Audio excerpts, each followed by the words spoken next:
उजड़ी मथुरा बस गई, अब तो बस्ती है गई उजर सो।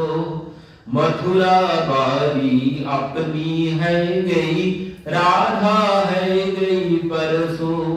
मानो ब्रजवासी के भयो विधाता बाम, न आए बरसों बीत गए। कि मुझे उजड़ी मथुरा बस गई बस्ती, মানে উজড় গই, আমাদের যে ব্রজ উজড় গই মানে সবকিছু শেষ হয়ে গেছে। বস গই বস্তি মানে জনবসতি বসে গেছে কোথায়? মথুরাতে। আর কি বলছেন? মথুরা বাড়ি আপনি হয়ে গই, মথুরা বাড়ি নিজের হয়ে গেছে, মানে মথুরাবাসীরা তার নিজের হয়ে গেছে। আর আর বৃন্দাবনবাসীরা হয়ে গেই পরশু। মথুরাবাসীরা নিজের হয়ে গেছে, আপন হয়ে গেছে, আর বৃন্দাবনবাসীরা সব পরশু হয়ে গেছে। সকারা গাইছেন, কি বলছেন? মথুরা বাড়ি আপনি হয়ে গেই, মানে মথুরা বাড়ি আপনি কি? মথুরা বাড়ি কি মানে বলতে চাইছেন ওই কুবজার কথা, মানে কুবজাকে ভগবান নিজের করে নিয়েছেন। তো সেই কথা তারা বলছেন। আর বলছেন রাধা হয়ে গই পরশু, কুবজা এখন নিজের হয়ে গেছে, আর রাধা হয়ে গেছে পরশু, মানে পর হয়ে গেছে। রাধা পর হয়ে গেছে, কুবজাই এখন আপন হয়ে গেছে। আর অনেক বড় ভাবের কথা সব সখারা গাইতে গাইতে চলেছেন। তো এই সমস্ত কথা উদ্ধব শ্রবণ করতে করতে এগিয়ে যাচ্ছেন। যেতে যেতে কয়েকজন সখা উদ্ধবের সম্মুখে উপস্থিত। উদ্ধব তাদের কাছে জিজ্ঞাসা করছেন যে নন্দ বাবার গৃহ কোনটি। এবার যেই উদ্ধব তাদের কাছে জিজ্ঞাসা করেছেন, এবার কি হয়েছে? উদ্ধবকে দেখেই তো এরা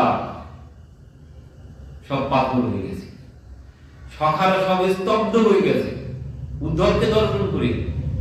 মানে কোনো ভেদ নেই, স্বয়ং কৃষ্ণ দাঁড়িয়ে আছে, কোনো ভেদ নেই। এরা দেখে ভাবছি হায় হায়, এ কে এলো?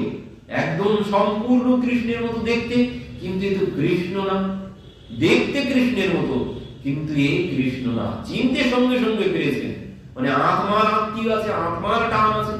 ওই যে পাখি বলছে, সে যদি আসতো তো আমি বুঝতে পারতাম, মানে আমার মন জানতে পারতো। সে যদি আসতো, সে আসেনি, আমার মন বলছে। তো এরাও দেখে একদম সম্পূর্ণ কৃষ্ণ দেখছে, কিন্তু বলছে এ কে?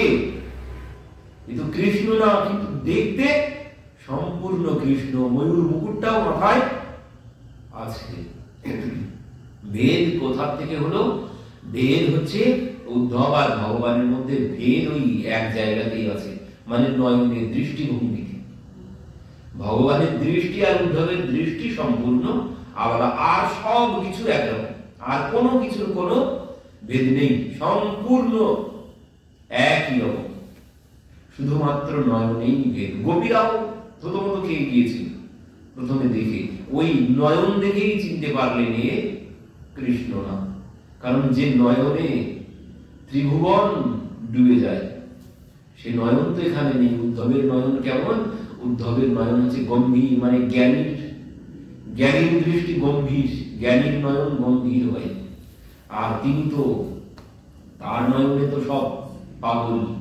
একবার যেদিকে বাঁকা নয়নে তিনি তাকাবেন, সব পাগল হয়ে যাবে। তো সবাই দেখে বুঝতে পারলেন হে কৃষ্ণ না। এবার জিজ্ঞাসা করলেন, উদ্ধব বলছেন আমি কৃষ্ণ না, আমি কৃষ্ণ সখা উদ্ধব। তখন বলছেন যে নন্দ বাবার গৃহ কোনটি? সখারা বলছে নন্দ বাবার গৃহ ওই যে সম্মুখে উঁচু গৃহ দেখা যাচ্ছে, ওই গৃহটাই নন্দ বাবার গৃহ। উদ্ধব বলছেন সব গৃহই তো উঁচু, কোন গৃহটা নন্দ বাবার?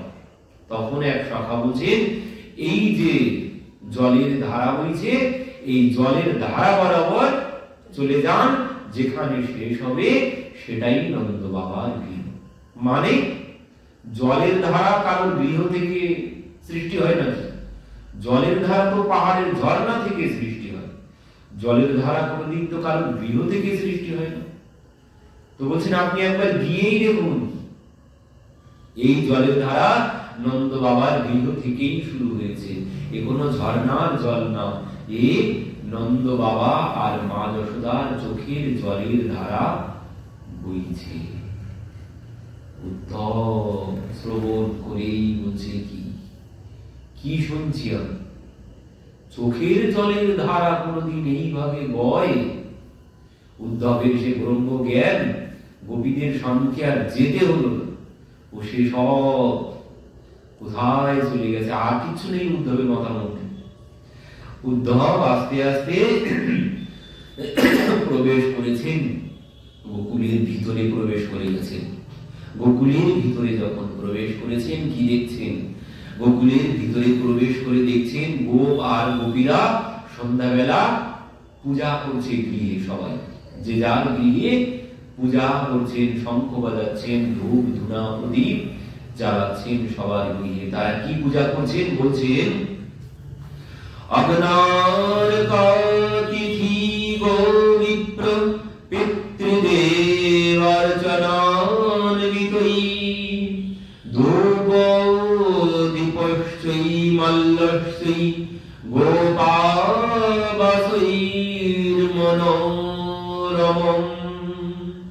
অগ্নার্কা তিথি গো বিপ্র পিতৃদেবার্চনান্বিতৈ। কি পূজা করছে? অগ্নিদেবীর। অগ্নার্কা বলছেন, অগ্নার্কার তিথি গো বিপ্র পিতৃদেবার্চনান্বিতৌ। কি বললেন? অগ্নিদেবের পূজা করছেন, আর সূর্যের পূজা করছেন, সূর্যদেবের পূজা করছেন, অতিথি গো ব্রাহ্মণের পূজা করছেন, আর দেবার্চনান্বিতৌ দেবতা দেবদেবীর পূজা করছেন গোপীরা। গোপীদের মতো ভক্ত আছে? গোপীদের মতো ভক্ত আর নেই, সর্বশ্রেষ্ঠ তারাই। তো সেই গোপীরা, সেই গোপরা, তারা সূর্যদেবের পূজা করছেন, অগ্নিদেবের পূজা করছেন, গো ব্রাহ্মণের পূজা করছেন, সর্বশেষে বলছেন দেবদেবীর পূজা করছেন। সুখদেবজি বলছেন, এখানে একটা খুব বড় শিক্ষা নেওয়ার আছে। শিক্ষাটি হচ্ছে এই, আমরা ভক্তরা, জগতের ভক্তরা বলে কি, আমরা দেবদেবীর পূজা কেন করব? আমরা দেবদেবীর পূজা কেন করব? আমরা বড় ভক্ত হয়ে গেছি, আমরা ভগবানের ভক্ত, আমাদের নিষেধ দেবদেবীর পূজা করা। আমরা ওসব করবো না, আমরা ভগবানের পূজা করব। আমরা দেবদেবীর কাছে প্রণামও করি না। অনেক সাধু সন্ত বৈষ্ণব আছে, দেবদেবীকে প্রণামই করে না, নিজেকে দেবদেবীর উপরে ভাবে, দেবদেবীর থেকেও বড় ভাবে। তারা দেবদেবীর পূজা করে না, সেখানে তাদেরকে প্রণাম করে না। এখানে এরা কি বলে? অনন্যতা ভঙ্গ হবে। আমি ভগবানের ভক্ত, অনন্য ভক্ত, আমি আর কারোর কাছে মাথা নিচু করবো না, শুধুমাত্র ভগবানের কাছে থাকবো। তো এখানে গোপীরা সবাই পূজা করছে, দেবদেবীর পূজা গোপীরা করছে, তাহলে তাদের অনন্যতা কোথায় ভঙ্গ হচ্ছে না? আর যে কথা বলে সে এখনো ভক্তই হতে পারে। প্রকৃত যদি ভক্ত হয়, সে কোনোদিন এই কথা বলবে না। অনেক ভক্ত আছে, তারা যায় না, দেবদেবীর মন্দিরে যায় না, সেখানে প্রণাম করে না, বলে আমরা যাবো না। কেন? আমরা কৃষ্ণ ভক্ত, আমরা নিরামিষ খাই, আমরা ওখানে কেন যাব? মূর্খামি ছাড়া অন্য কিছু না। যারা ভক্ত শ্রেষ্ঠ, তাদের উপরে আর কেউ নেই, তারা সমস্ত দেবদেবীর পূজা করছে, তাদের অনন্যতা ভঙ্গ হচ্ছে না। আর আমরা বলছি আমরা যাব না, আমরা এত বড় দেবদেবীর উপরে নিজেকে ভাবি। তো বলছি তারা সবাই দেবদেবীর পূজা করছে, সমস্ত গোপীরা। তো আমাদেরও করতে হবে, সবাইকে প্রণাম করতে হবে। দেবদেবী কেন? সবাইকে, কুকুরকেও প্রণাম করার কথা বলেছেন মহাপ্রভু। দেবদেবী তো অনেক উপরের কথা। যদি বলি যাব না, সঙ্গে সঙ্গে অপরাধ হবে, সঙ্গে সঙ্গে অপরাধ হয়ে যাবে। ও দেবদেবীর পূজাও করা যাবে, সব করা যাবে, সমস্ত দেবদেবীর পূজা করা যাবে, কিন্তু চাওয়া যাবে না অন্য কামনা, মানে কামনা পূর্তির জন্য করা যাবে না। কোন কামনা পূর্তির জন্য? যে এই সাংসারিক কামনা পূর্তির জন্য দেবদেবীর পূজা করা যাবে না। পূজাও করা যাবে, শুধু চাইতে গিয়ে বলতে হবে প্রভু ভক্তি ছাড়া অন্য কোনো কিছু যেন চাওয়া না থাকে, এটাই চাইতে হবে। আর কি বলছেন, সবার ভিতরে ভগবানকেই দর্শন করতে হবে, ভগবানের স্বরূপ দর্শন করতে হবে। এই ভগবানের স্বরূপ জ্ঞান করে সবাইকে প্রণাম করতে হবে। কুকুরকেও ভগবানের স্বরূপ জ্ঞান করে প্রণাম করতে হবে। আর আমরা বলি দেব দেবী পূজা করবো না, দেব দেবীর কাছে যাবো না, প্রণাম করবো না। অনন্য ভক্ত একে বলে না, অনন্য ভক্ত সে যার কাছে যাব সেই নিজের ইষ্টকেই দর্শন করবো, তার কাছে গিয়ে। সেই মহাদেবের ভক্ত ছিলেন না পাণ্ডবী, তিনি স্বয়ং ভগবান পাণ্ডরীনাথই বোঝালেন যে অনন্য ভক্ত সেই যে নিজের ইষ্টকে যার কাছে যাব তার মধ্যেই দর্শন করব। সেখানে একবার পাণ্ডরীনাথ দর্শন করছে, একবার মহাদেব দর্শন করছে। একবার পাণ্ডরীনাথ দর্শন করেন, যেই চোখটা খোলে সেই পাণ্ডরীনাথ, যেই চোখ বন্ধ করে সঙ্গে সঙ্গে মহাদেব। কয়েকবার এমন হলো, তখন বাধ্য হয়ে ভগবান বলছেন যে আমি মহাদেব, আমি সব কিছু, সমস্ত জগৎটাই আমি ছাড়া কোনো কিছু নেই, সব জায়গাতে আমি আছি। আমরা ভাবি, আমরা বলি যে একটা পিপীলিকার মধ্যেও তিনি আছেন, অথচ দেব দেবী ভগবানের ক্ষেত্রে আমরা বিচার করছি। দেব দেবীর ভেতরে কি তিনি নেই? তিনি নেই। পিপীলিকার ভিতরে ভাবি ভগবান আছে, দেব দেবীর ভিতরে ভগবান নেই। সবার মধ্যে তিনি আছে, সবাইকেই প্রণাম করতে হবে। যদি অবজ্ঞা করি সঙ্গে সঙ্গে অপরাধ হয়ে যাবে। তো সমস্ত গোপ গোপীরা সন্ধ্যাবেলা গৃহে পূজা করছেন, আর বলছেন সেই ব্রজে তখন এই যে সবার ঘরে ঘরে পূজা হচ্ছে, আর এই ধূপ ধুনার গন্ধে প্রদীপের আলোতে সমস্ত ব্রজ যেন এক অনুপম সৌন্দর্য ধারণ করেছে। আর সেই উপস্থিত মানে সেই সময়ে উদ্ধব ব্রজে গিয়ে উপস্থিত হয়েছেন। সর্বতঃ পুষ্পিত রহনম দ্বিজাকুলানাদিতম হংসকারণ্যবাকৃষ্ণৌ পদ্মসৌষ্টশ্চ মণ্ডিতম। সর্বতঃ পুষ্পিত বনম দ্বিজাকুলানাদিতম, বলছেন সর্বতঃ পুষ্পিত বনম মানে চারিদিকে বৃক্ষে, পুষ্প বৃক্ষ, আর সেই বৃক্ষে পাখিরা বসে আছে। পাখিরা কিচির মিচির করে ডাকছে সন্ধ্যাবেলা। সমস্ত পাখিরা মানে সন্ধ্যাবেলা সব পাখিরা ফিরে আসে, তো সমস্ত বৃক্ষে পাখিরা বসে বসে ডাকছে। আর সেই পাখির পূজন গৃহে সব পূজা হচ্ছে। শঙ্খের ধ্বনি, ঘণ্টার ধ্বনি শ্রবণ করতে করতে উদ্ধব তমাগতম সমাগম্য কৃষ্ণস্বনুচরম প্রিয়ম নন্দঃ প্রীত পরিষ্বজ্য বাসুদেব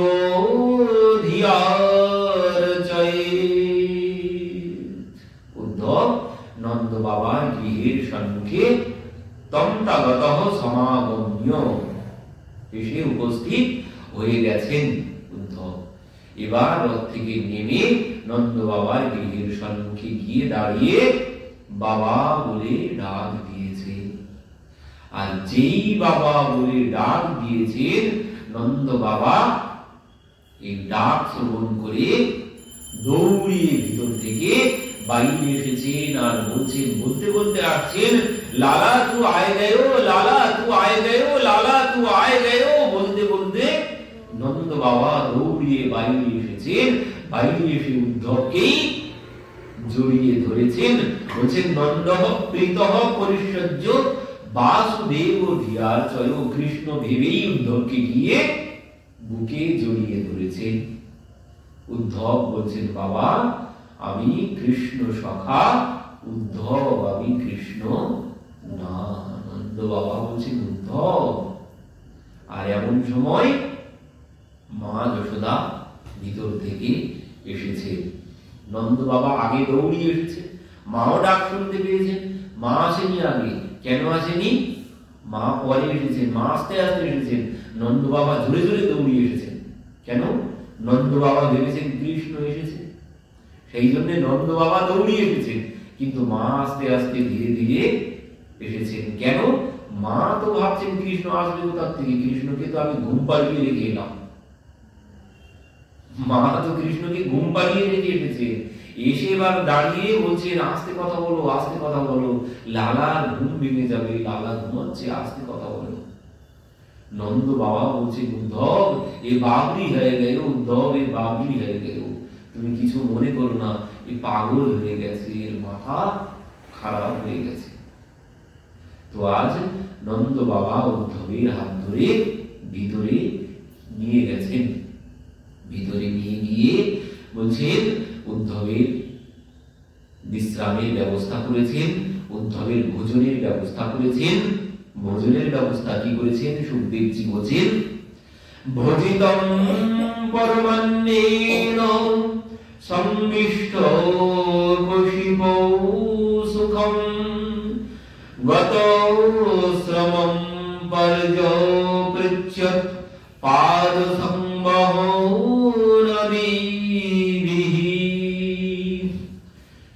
ভোজন কি করেছেন উদ্ধব? বলছেন ভোজিতম পরমান্নেন, অন্ন না পরমান্ন, উদ্ধবকে পরমান্ন ভোজন করিয়েছেন। পরবর্তীতে ভোজনের পর উদ্ধব শয়ন করেছেন বিশ্রাম করতে। তো গতশ্রমঃ পর্যহ পৃচ্ছদ পাদ সংবহনাদিবিহি, বলছেন এবার পাদ সংবহন মানে চরণ সেবা করেছেন কে? কোথাও বলেছে সখারা এসেছে, সখারা উদ্ধবের চরণ সেবা করেছেন, মানে পা গুলো চেপে দিচ্ছেন। আবার বলছেন না, সখারা না, নন্দ বাবাই নিজে উদ্ধবের পা চেপে দিচ্ছেন, উদ্ধবের পাশে বসে উদ্ধবের পা গুলো নন্দ বাবা চেপে দিচ্ছেন।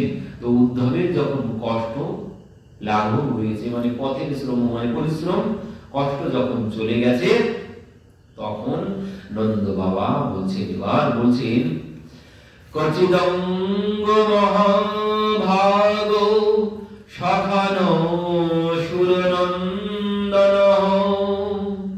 আস্তে কুশালপত্যর্দৈর্যুক্ত মুক্ত সুহৃদবৃত। কচিদঙ্গ মহাভাগ সখানঃ সুরনন্দনঃ আস্তে কুশলপত্যর্দৈর্যুক্ত মুক্ত সুহৃদবৃত। কি বলছে? উদ্ধব মহাভাগ্যবান, আমার সখা সুরসেন পুত্র বসুদেব তো এখন কারাগার থেকে মুক্ত হয়েছে। বসুদেব তো এখন কারাগার থেকে মুক্ত হয়ে গেছে উদ্ধব। আর কি বলছেন? তিনি তার আত্মীয় পরিজন সন্তান তারা তো সব এখন তার কাছেই আছে, সে এখন সুখে আছে তো, সে এখন ভালো আছে তো? বসুদেব এখন ভালো আছে তো? জিজ্ঞাসা করেছেন। পরবর্তীতে বলছেন দৃষ্ট কংস হতঃ পাপঃ সানুগ সেন পাপমনঃ সাধুনাম ধর্মশীলানাম যদুনাম দৃষ্টিয় সদা। কি বলছেন? দৃষ্ট কংস হতঃ পাপঃ সানুগঃ সেন পাপমনঃ, যে এখন তো আর কোনো কষ্টের কারণ নেই, কারণ সেই দুষ্ট কংস সে বধ হয়েছে। আর সে কিভাবে মরেছে? বলছেন সে তার অনুগ মানে তার অনুগামী সহ সে চলে গেছে, সব মরে গেছে, তার আর কোনো অনুগামীও বেঁচে নেই। তো এখন তো মথুরাবাসীর আর কারো কোনো কষ্ট নেই। তবে বলছি এখানে কংস মরল কি জন্য? কংস যখন বধ হলো নন্দ বাবা কিন্তু সেখানেই ছিলেন, কিন্তু এখানে বলছেন কংস বধ হয়েছে কিভাবে? বলছেন পাপ মনঃ, বলছেন পাপী মরে তার পাপেই, কৃষ্ণ তাকে বধ করেনি। বলছেন কংস মরেছে তার পাপেই মরেছে, তাকে কাউকে মারতে হয়নি, মানে পাপীকে কাউকে মারতে হয় না, পাপী তার নিজের পাপেই মরবে, ওটা উপলক্ষ। যে পাপী হবে সে তার পাপের জন্যই প্রাণ হারাবে, পাপের জন্যই মরবে, কাউকে তাকে মারতে হবে না। দেখতে পাচ্ছি হয়তো একজন মেরেছে, কিন্তু নন্দ বাবা বলছেন উপলক্ষ ওটা। কৃষ্ণ তাকে বধ করেনি, কংস নিজের পাপেই সে ধ্বংস হয়েছে, পাপী নিজের পাপেই ধ্বংস হয়। এখানে একজন মহাত্মা বলছেন এই পাপের কথা, কি বলছেন?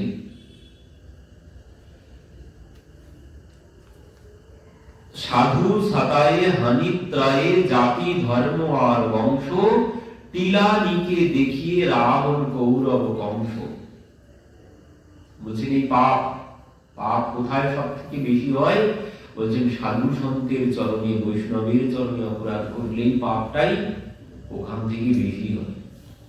আর যারা যারা এমন পাপ করেছে, বৈষ্ণব অপরাধ যাদের হয়েছে, সাধু সন্তের চরণে যাদের অপরাধ হয়েছে, বলছেন তাদের জাতি ধর্ম বংশ সব শেষ হয়ে গেছে, মানে তাদের ধর্ম তাদেরকে রক্ষা করতে পারে না। তাই যতই তুমি ধার্মিক হও না কেন, বৈষ্ণবের চরণে যদি অপরাধ হয়ে যায়, তোমারও ধর্ম তোমাকে রক্ষা করতে পারবে না। রাবণ কি ধার্মিক ছিল না? ত্রিসন্ধ্যা গায়ত্রী পাঠ করতেন, রাবণ ত্রিসন্ধ্যা গায়ত্রী পাঠ করতেন। ধার্মিক না হলে মহাদেব তার বাড়িতে চলে আসে পূজার সময় হলে। তো সেই রাবণ বলছেন তিনি রুদ্র অভিষেক না করে বাইরে বার হতেন না, ত্রিসন্ধ্যা গায়ত্রী না করে জল গ্রহণ করতেন না। ও রাবণও যেমন, ওই দুর্যোধনও ঠিক তেমন। দুর্যোধনও ধার্মিক ছিলেন, তিনিও ধর্ম পালন করতেন, তিনি ত্রিসন্ধ্যা গায়ত্রী না করে জল গ্রহণ করতেন না, কিন্তু তাদের ধর্ম তাকে রক্ষা করতে পারেনি। কেন? ওই যে ভক্তের চরণে অপরাধ হয়ে গেছে, সবার ভক্ত চরণে অপরাধ হয়েছে, এই জন্যে তাদের জাতি ধর্ম বংশ সব শেষ হয়ে গেছে। সাধু সন্তের চরণে, বৈষ্ণবের চরণে যদি অপরাধ হয়, ও অপরাধে সব শেষ হয়ে যাবে, কোনো কিছু আর তাদের বাকি নেই, তাদের কোনো আর কেউ নেই, কোনো চিহ্ন নেই, এদের আর কোনো চিহ্ন নেই। কবির দাসজি বলছেন, 1,00,000 पूत स्वालक नाती, ता घर रावण दिया ना बाती। রাবণের ঘরে বাতি দেওয়ার মতো আর কেউ নেই, সব শেষ হয়ে গেছে। কিসে? পাপের দ্বারা। পুণ্য কর্ম করলে কি হবে? সাথে সাথে পাপ কর্ম করেছে, আর সেই পাপের জন্য সব সমেত ডুবে গেছে।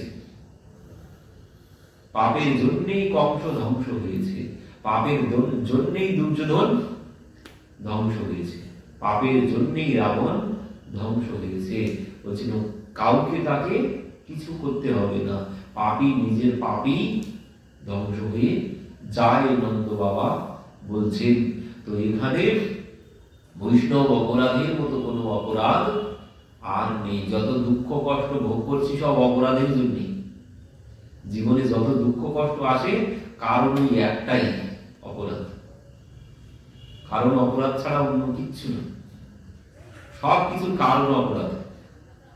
জীবনে যত দুঃখ কষ্ট আসবে সব কিছুর কারণই একটাই, কোথাও না কোথাও আমার অপরাধ হয়েছে, তার জন্যই কষ্ট ভোগ হচ্ছে। সবাইকে, দেবতাকে প্রণাম করতে যাই না অবজ্ঞা করি, যে কুকুরকে প্রণাম করতে হবে, না হলে অপরাধ হবে। কুকুরকেও প্রণাম করার কথা মহাপ্রভু বলেছেন, দেবতা তো অনেক উপরে, বলছেন সবাইকে প্রণাম করতে হবে। সাধু সন্ত বৈষ্ণব জ্ঞানী অনেকে আছে যারা মালা তিলক করে, তারা ওই মালা তিলক দেখলেই প্রণাম করে, আর কাউকে প্রণাম করে না, আর কাউকে করে না, মালা তিলক দেখলেই প্রণাম করে। কারণ উনিও ভক্ত, আমিও ভক্ত, তাই ওই বৈষ্ণব দেখিয়া যে নাম হয় পুণ্য, তার পুণ্য যায় নরকের পুণ্য। তো বৈষ্ণব ওটাই বৈষ্ণব, যার তিলক আছে আর যার মালা আছে সেই বৈষ্ণব। কপিল ভগবন্ত বললেন না, এটা কোনো বৈষ্ণবের চিহ্নই না, এই বৈষ্ণবের প্রমাণ হচ্ছে না, হয়তো সেজে আছেন কিন্তু এ কোনো বৈষ্ণব নন। বৈষ্ণব কে বলছেন? বৈষ্ণব এই শুধু সাজ হলেই যে বৈষ্ণব হবে এমন কোনো কথা নেই। যে প্যান্ট শার্ট পরে আছে, গলায় মালা নেই, কপালে তিলক নেই, তাকে তুমি অবৈষ্ণব বলবে নাকি? তাকেও অবৈষ্ণব বলা যাবে না, তাকেও বৈষ্ণব ভেবে প্রণাম করতে হবে, তাহলেই লাভ হবে। কারণ কি? বৈষ্ণব কি? কপিল ভগবান বলছেন তিতিক্ষবঃ কারুণিকঃ সুহৃদঃ সর্বদেহিনাং। তিতিক্ষবঃ কারুণিকঃ সুহৃদঃ সর্বদেহিনাং অজাতশত্রবঃ শান্ত সাধবঃ সাধু ভূষণঃ। তিতিক্ষবঃ কারুণিকঃ সুহৃদঃ সর্বদেহিনাং অজাতশত্রবঃ শান্ত সাধবঃ সাধু ভূষণ। এই হচ্ছে সাধু, এই হচ্ছে সাধুর লক্ষণ। এই গুণগুলো যার মধ্যে আছে সেই হচ্ছে সাধু। ও মালা দিল, গেরুয়া বসন, সাদা বসন পরে আছে, উনি সাধু? এইগুলো সাধু না, এটা সাধুর বেশ। প্রকৃত সাধুকে বলছেন তিতিক্ষবঃ, মানে সহনশীল। তিতিক্ষবঃ মানে সহনশীল, কিছু বললেই ঝট করে রেগে যায় না, মাথা গরম হয় না। ও নিন্দা করলেও তার কিছু যায় আসে না, সুনাম করলেও তার কোনো কিছু যায় আসে না, সেই হচ্ছে সাধু। কারুণিক মানে করুণা প্রবশ, মানে সবার প্রতি যার সমান করুণা, শত্রু মিত্র সবাইকে। পথে যেতে যেতে আমার শত্রু বিপদে পড়েছে, মহাশালা আমার সাথে শত্রুতা করার ফল ভোগ কর বলে আরো আমি চলে এলাম সেখান থেকে, তাকে সাহায্য করলাম না, এও সাধু না। সাধু যে হবে, যেই বিপদে পড়ুক না কেন সবাইকে সমানভাবে সাহায্য করবে। ইনি হচ্ছেন কারুণিকঃ। সুহৃদ মানে সবার বান্ধব। সুহৃদঃ সর্বদেহিনাং, সমস্ত দেহীর বান্ধব জীব। এবার দেহি কার আছে? দেহ কার আছে? শুধু মানব দেহ না, একটা পিপীলিকারও দেহ আছে। জড়বরদ পালকি নিয়ে যেতে যেতে লাভ দিয়ে উঠলে নদীকে রাজার মাথায় ঠক করে ধাক্কা লাগলো। লাভ দিলেন কেন? পিপীলিকার শাড়ি যাচ্ছে, ওই যে দেহি পা দেওয়া যাবে। ওই সর্বদেহীর যিনি বান্ধব, কোন প্রাণীকে তিনি কষ্ট দেন না, সমস্ত প্রাণীকে তিনি কষ্ট দেন না, এই হচ্ছে সাধু। আর কি? তিতিক্ষবঃ কারুণিকঃ সুহৃদঃ সর্বদেহিনাং অজাতশত্রবঃ, মানে যার কোনো শত্রু নেই, যিনি কাউকে শত্রু ভাবেই না, আর যিনি শান্ত। এই গুণগুলো যার মধ্যে আছে সেই হচ্ছে সাধু। একজন প্যান্ট শার্ট পরা ব্যক্তির মধ্যেও এই গুণ থাকতে পারে, আবার একজন তিলক করা, গলায় মালা দেওয়া, গেরুয়া পোশাক পরা বা সাদা পোশাক পরা, তার মধ্যে এই গুণের একটাও নাও থাকতে পারে। এবার বলছেন সবাইকে সাধু ভেবে কার ভিতরে কি আছে কোনো কিছু বোঝা যাবে না। সবাইকে মালা না থাকলেও প্রণাম করতে হবে, গলায় তিলক না থাকলেও প্রণাম করতে হবে। অবজ্ঞা করা কাউকে যাবে না। কেন? সবার মধ্যেই ভগবান আছে, ওই জ্ঞানেই প্রণাম করো। সবার মধ্যে, একটা পিপীলিকার মধ্যেও নামদেব যে কুকুরকেও ভগবান ভেবেছেন, কুকুরের মধ্যে দিয়ে ভগবান আবির্ভূত হয়ে গেছে। তো সবাইকে প্রণাম করতে হবে, কাউকে অবজ্ঞা করা যাবে না। অবজ্ঞা করলেই পাপ হবে, কাউকে ছোট ভাবা যাবে না, সবাইকে প্রণাম করতে হবে। তাই কেউ আমার মতো হোক আর আমার মতো নাই হোক। তো নন্দ বাবা বলছেন কষ্ট যে পায় সে নিজের পাপের জন্যই কষ্ট পায়, অন্য কোনো কারণ না। যা যা কষ্ট পাচ্ছি কোথাও না কোথাও অজান্তেও পাপ হয়ে গেছে। তার জন্যই কষ্ট ভোগ করছে। আর যদি সেই পাপ বেশি হয় তো বলছেন কি হবে, সব জাতি ধর্ম বংশ সব শুদ্ধ গোড়া থেকে উঠে যাবে তার। এই হচ্ছে পাপের ফল, নন্দ বাবা বললেন। তো পরবর্তীতে বলছেন নন্দ বাবা উদ্ধবকে জিজ্ঞাসা করছেন, উদ্ধব একটা কথা বলতো, স্মরতি নঃ কৃষ্ণ মাতরম সুহৃদ সখীন গোপান ব্রজম চাতমোনথম গাবো বৃন্দাবনম গিরিম। উদ্ধব অপি স্মরতি নঃ কৃষ্ণ, বলছেন সে কি আমাদের কথা মনে করে, আমাদের কথা কি বলে সে?